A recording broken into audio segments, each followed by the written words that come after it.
அனைவருக்கும் வணக்கம். இது போர்த்தொழில். நாம் தமிழர் கட்சி சார்பாக இன்று உளுந்தூர்பேட்டையில் நடைபெற இருக்கின்ற சாதிவாரி கணக்கெடுப்பும் சமூக நீதியும் பஞ்சமநில மீட்பும் தேவேந்திரரின் பட்டியல் வெளியேற்றமும் என்ற கோரிக்கையை அடிப்படையாக வைத்து நடைபெற இருக்கின்ற பொதுக்கூட்டம் வரலாற்று முக்கியத்துவம் வாய்ந்ததாக இருக்கிறது. நாம் தமிழர் கட்சி எதற்காக இது போன்ற கோரிக்கைகளை முன்வைக்கிறது, இதில் உள்ள நியாயங்கள் என்ன, இவற்றையெல்லாம் பற்றி தான் இந்த காணொளியில நாம பார்க்க இருக்கிறோம்.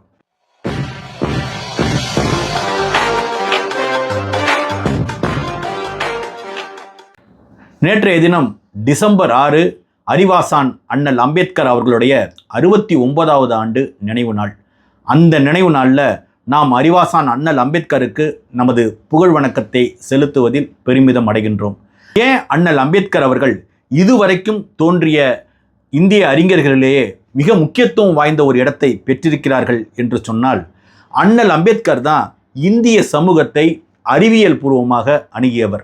அண்ணல் அம்பேத்கருக்கு முன்னதாக இந்திய சமூகத்தை பற்றி ஆய்வு செய்தவர்கள் அனைவருமே புராண, வைதீக மற்றும் இதிகாசத்தின் அடிப்படையில், வரலாற்றின் அடிப்படையில் ஆய்வு செய்தார்கள்.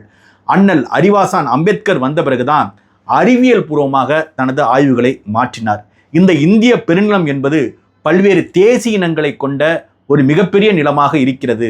இந்த நிலத்தில் இருக்கின்ற எல்லா வேறுபாடுகளுக்கும் மிக முக்கியமான காரணம் சாதிய வேறுபாடுகள் தான், வர்ணாசிரம கோட்பாடுகள் தான், இதற்கு பின்னால் இருக்கக்கூடிய இந்து மதம் என்கின்ற அமைப்பு தான் என்பதை அண்ணல் அம்பேத்கர் ஆதாரபூர்வமாக, அறிவியல் பூர்வமாக நிறுவி காட்டினார். அவருடைய வார்த்தைகளின்படி சொல்லணும்னா, இந்தியா முழுக்க சாதிகளின் அடிப்படையில் கட்டமைக்கப்பட்டிருக்கு. இங்கே வாழ்கின்ற தனி மனிதன் வாழ்க்கையில கூட சாதி என்கின்ற உணர்வு ஊடுருவி இருக்கு.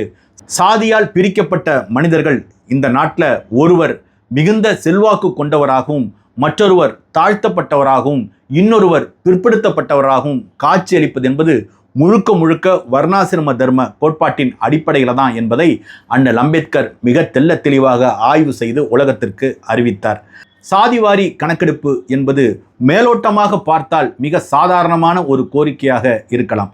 சாதி வேண்டாம் என்று சொல்கிறார்கள், சாதியை ஒழிக்க வேண்டும் என்று சொல்கிறார்கள். ஆனால் சாதிவாரி கணக்கெடுப்பு எதற்காக கேட்கிறார்கள் என்கின்ற கேள்வி ஒரு தர்க்கம் நிறைந்ததாக, நியாயம் நிறைந்ததாக காட்சியளிக்கக்கூடும். ஆனால் இந்திய சமூகத்தை அடிப்படையாக புரிந்து வைத்திருப்பவர்கள் இது போன்ற கேள்விகளை கேட்க மாட்டார்கள். ஏனெனில் இந்திய சமூகம் என்பதே சாதியாக பிரிக்கப்பட்ட சமூகம் ஆகும். காலம் காலமாக இங்கே வாழ்க்கையில் இருக்கின்ற அனைத்து வேலை வாய்ப்புகள், அனைத்து உரிமைகள், சமூகத்தின் வளங்கள் அனைத்துமே சாதி வாரியாக பிரித்து அளிக்கப்பட்டது தான். இது சரியாக பிரித்து அளிக்கப்பட்டிருந்தால் இடஒதுக்கீடு என்ற உரிமை முழக்கமே இந்த நிலத்தில் எழுந்திருக்காது. ஆனால் இது சரிவர பிரித்து கொடுக்கப்படாமல் சிலருக்கு அதிகமாகவும் சிலருக்கு குறைவாகவும் பிரித்து கொடுக்கப்பட்டதன் விளைவுதான் இந்த நாட்டில் சிலர் வாழ்க்கையில் மிக உயர்ந்த நிலையில் இருப்பதும், சிலர் வாழ்க்கையில் தாழ்ந்த நிலை இருப்பதும் இதுதான் மிக முக்கியமான காரணமாக இருக்குதுங்க. இந்தியாங்கிறது சாதியால் பிரிக்கப்பட்ட நாடு என்பதை நாம் உணர்ந்திருக்கிறோம். ஆனால் இந்த சாதி என்பது சிலர் வாழ்வதற்கும் சிலர் தாழ்வதற்கும் காரணமாக அமைந்திருக்கிறது.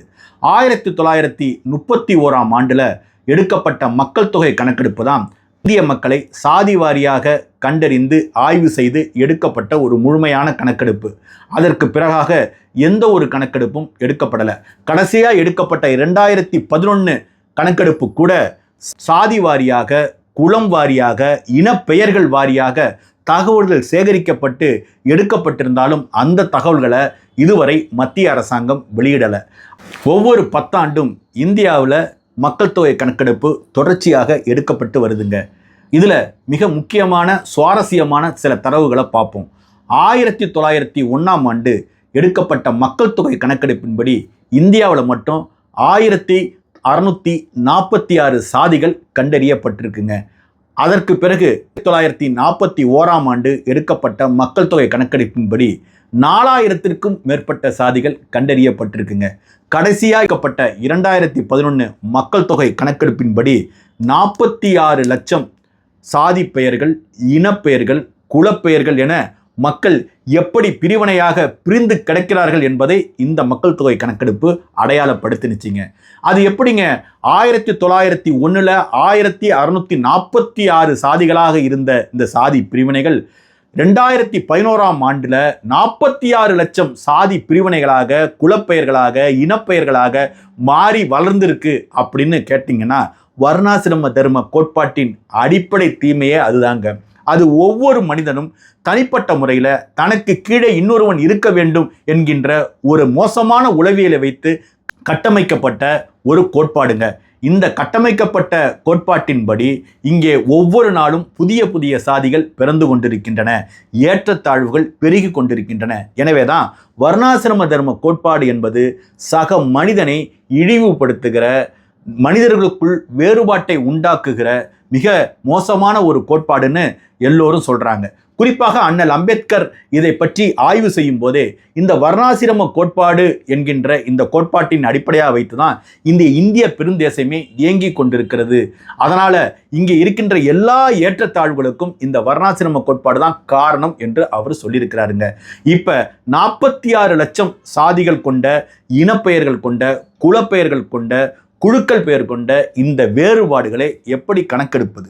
இப்படி கணக்கெடுப்பதை எடுத்து அவர்களுக்கு எவ்வாறு வேலை வாய்ப்பு, சமூகத்தின் வளங்கள் போன்றவற்றையெல்லாம் எப்படி பிரித்து கொடுப்பது என்பதற்கு முக்கியமான தரவுகள் நமக்கு ஆதாரமாக இருக்கின்றனங்க. இந்த சாதிவாரி கணக்கெடுப்பும் சமூக நீதியும் பற்றி பேசுகிறப்ப ஐயா முன்னாள் பிரதமர் விபி சிங் அவர்களை பற்றி நினைவு கூறாமல் இருக்க முடியாதுங்க. அவர் தாங்க மண்டல் கமிஷன் பரிந்துரைகளை நிறைவேற்றியவர். அந்த மண்டல் கமிஷன் பரிந்துரையின்படி 1980ஆம் ஆண்டு எடுக்கப்பட்ட கணக்கெடுப்பின்படி 52% இந்திய பெருநிலத்தில் பிற்படுத்தப்பட்ட சாதிகளை சேர்ந்தவர்கள், அதர் பேக்வர்ட் கிளாஸ் என்று சொல்லக்கூடிய ஓபிசி வகுப்பினர் இருக்கிறார்கள். அவர்களுக்கு தகுந்த இடஒதுக்கீட்டை தர வேண்டும் என்று மண்டல் கமிஷன் பரிந்துரைச்சுங்க.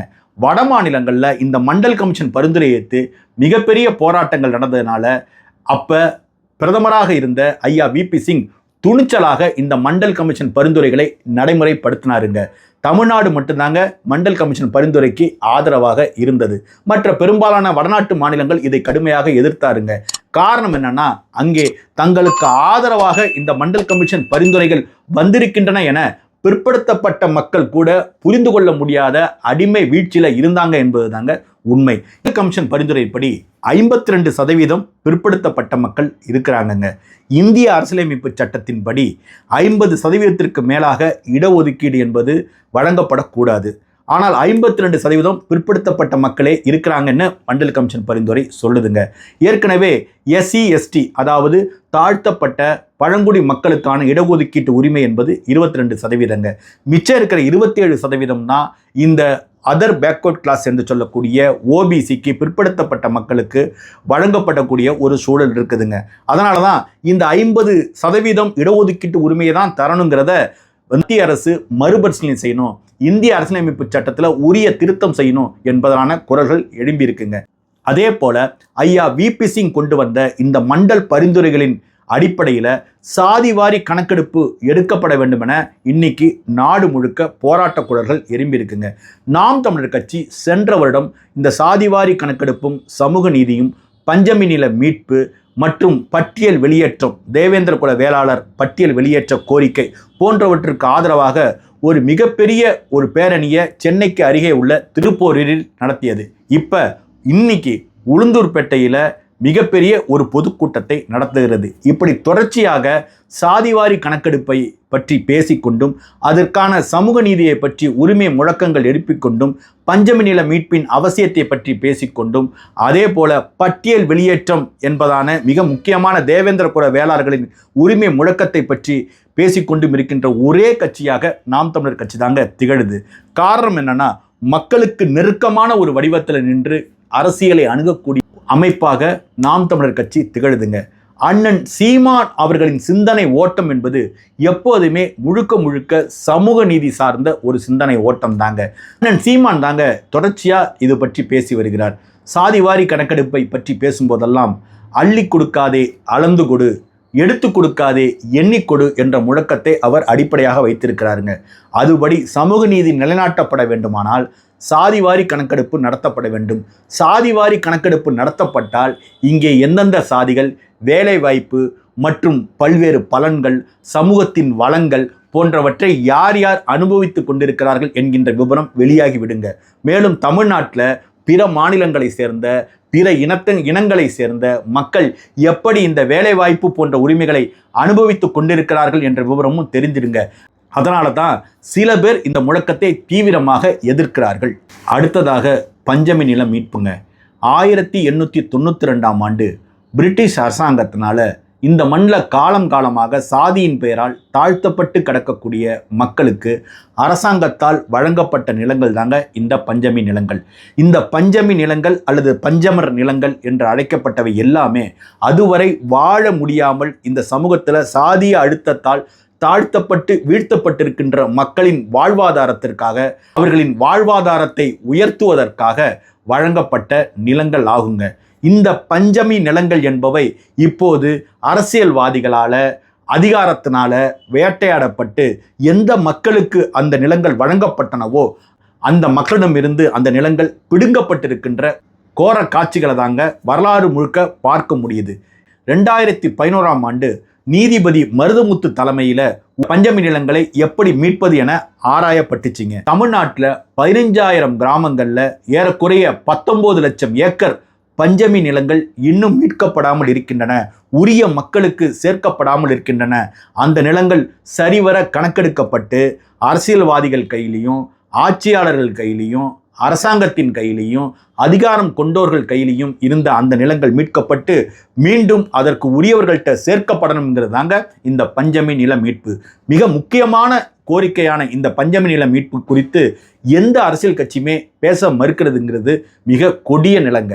தாழ்த்தப்பட்ட மக்களுக்கான அரசியல் அமைப்புகள், கட்சிகள், இயக்கங்கள் கட்டியவர்கள் கூட இது குறித்தான ஒரு விரிவான விவாதம் சமூக பரப்பில் ஏற்படுத்தலைங்கிறது தாங்க இத்தனை ஆண்டு காலம் நடந்து கொண்டிருக்கின்ற மிகப்பெரிய சோகங்க.